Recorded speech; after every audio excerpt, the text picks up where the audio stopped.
In 2022, a derecho, a strong and fast-moving line of wind and thunderstorms, tore across Ontario and Quebec. It knocked out power to nearly 1 million households and killed 11 people. It also caused around $1 billion in insured damage. Is climate change making historic storms like this more common? Greg Kopp is director of the Canadian Severe Storms Laboratory and an engineering professor at Western University. And Anabela Bonada is the managing director of climate science at the University of Waterloo's Intact Centre on Climate Adaptation. Anabela, great to see you again. Yes, thank you for having me. Greg, great to have you on the line. Nice to be here. Thank you. All right, Anabela, we're going to start with you. Ontario has seen some frightening storms in recent years. Even on my drive into work this morning, a bit of a storm. I was like, oh, what's happening? Are we actually seeing severe storms and rainfall, or is this a perception? We're having more storms, definitely, and climate change is one of the main drivers. So we know that with climate change, our average temperature is rising, and for every degree that it rises, the atmosphere can hold more moisture. It can hold up to 8% more moisture. So that moisture is really coming down in a shorter amount of time. A lot of water comes down when a storm comes through, so we're seeing a bit more storms occur, but also just more water falling on the ground. And we had a warning today. There was a flood warning issued for some areas around southern Ontario and a little bit of northern Ontario, just because our grounds are quite full of water right now. Some areas still have snow, so all that rain that's coming down can lead to some flooding. All right. Greg, on the more extreme side of weather, let's talk about winds, because this is what you do. Tornadoes, down bursts, but also in our lexicon, as we're learning more things like derechos. It just seems like, as we kind of go through time, we're learning more and more about these strong storms. What does the data actually show? Well, these are some of the most extreme storms nature has to offer. The data is showing across North America, Canada, and the US that there's not many more tornadoes. There's probably about the same number of tornadoes, but they're changing where they're happening. And for Canada, they're shifting eastward. So instead of having a peak in southern Saskatchewan, southern Manitoba, as it was historically, the peak is now moving into southern Ontario, where we are. And so we're probably experiencing more here in southern Ontario than we had in the past, although overall across the continent, there's not more tornadoes, for example. Is the perception or the trend that we will see more of this in this province? Yeah, we're expecting this eastward shift. We haven't been able to attribute it to climate change yet, but it's very evident in the data and the transition of the data over the last 30, 40 years is kind of the time frame we look at, and we're seeing that change happening.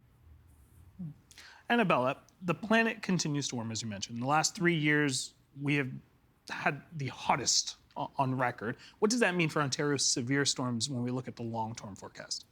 Well, we know also that 2026 is looking like it's going to be another hottest year on record, and potentially now 2027.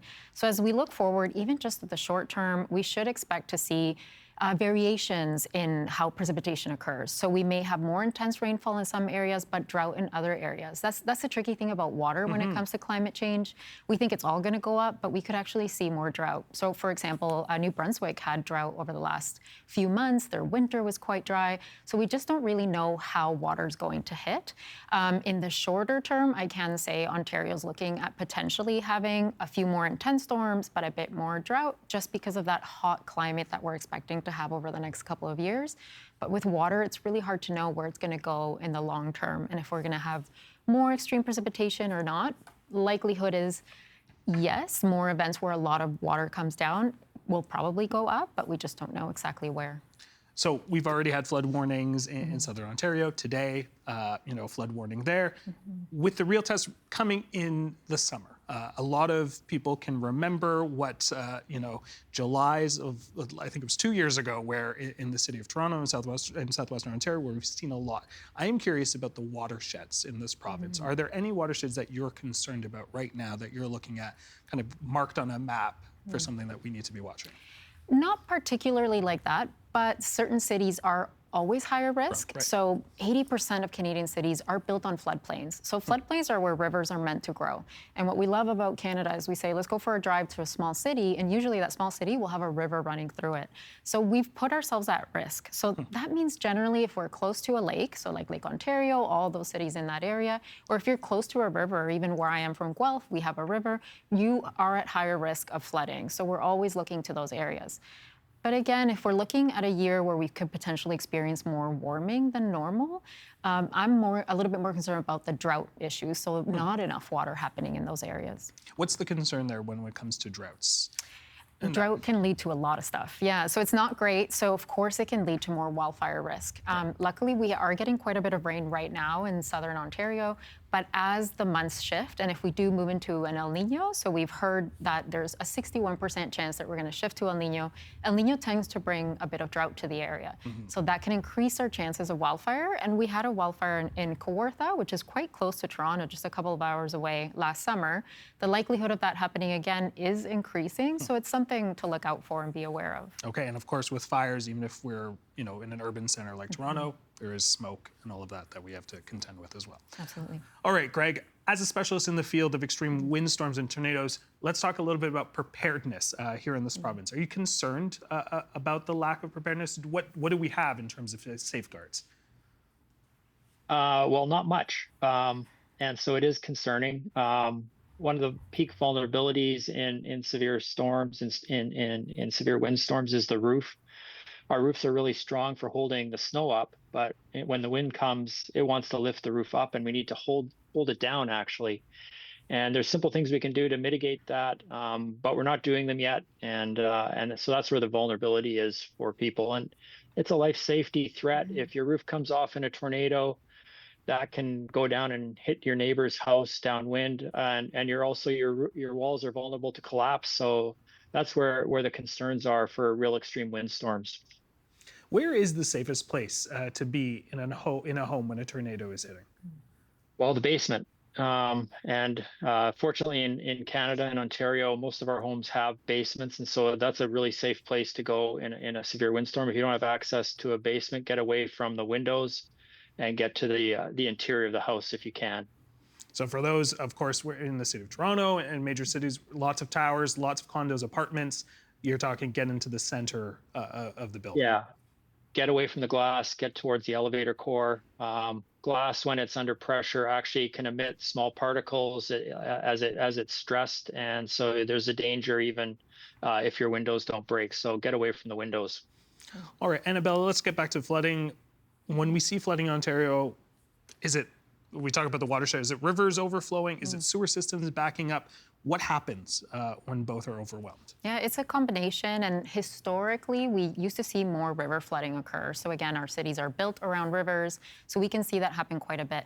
But over the last few years, like the last 15, we're seeing a lot more just urban flooding, or what's called pluvial flooding. So flooding from a lot of rain coming down. Yeah, okay. Pluvial, yeah, okay. Which comes from like a word about rain. Or it's also talked about as overland flooding. So all of those kind of mean the same thing, that a lot of rain comes down because we've built cities with a lot of pavement, the rain has nowhere to go, so it goes into our homes. So we're more and more seeing that and seeing our systems being overflown, and so then the water, again, has nowhere to go, goes into your home. So it's so important that people prepare everywhere. So even if you're not really close to a river, you're still at risk of flooding just because there's pavement around your home. When we talk about preparing, what are we doing? Yeah, there's so much to do. So at the municipal level, ideally, we want to preserve our watersheds. So there's a lot of conversation around what's the importance of a watershed? What do they do for us? They slow down water, so that peak time when the water is coming down, it can slow it down, clean it, and release it slowly. So ideally, we keep those around.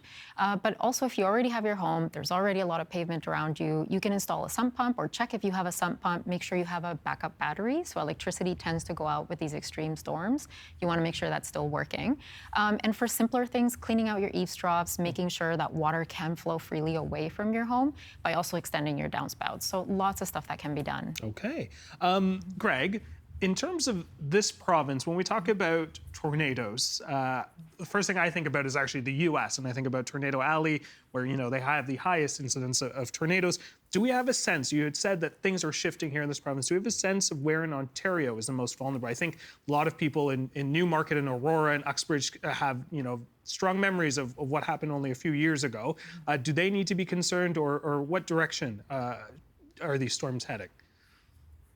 Yeah, well, they're in Southwest Ontario. Actually, the peak that we've analyzed is right here in London, where I am.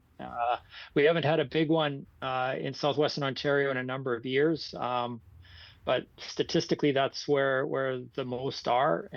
But all of the southern part of the province is really vulnerable to it. Since we started the Northern Tornadoes Project, we've been seeing over 60 tornadoes a year in Ontario, Southern Ontario, and Quebec. Which is quite a lot more than one really thinks about with tornadoes. So that vulnerability is growing, and it's also growing because as our population grows and we spread out over the land, we're covering more of the space. So we just have more vulnerability from those two things: a changing pattern and a population growth. With that being said, Greg, if there was one thing you could do, wave your magic wand, let's say, that would better prepare Ontario, not just on an individual level, but from a provincial lens, to deal with severe storms and extreme weather, what would it be? I would change the building code. I would change the way we build our houses, just to make them safer. It actually is really cost effective in new construction.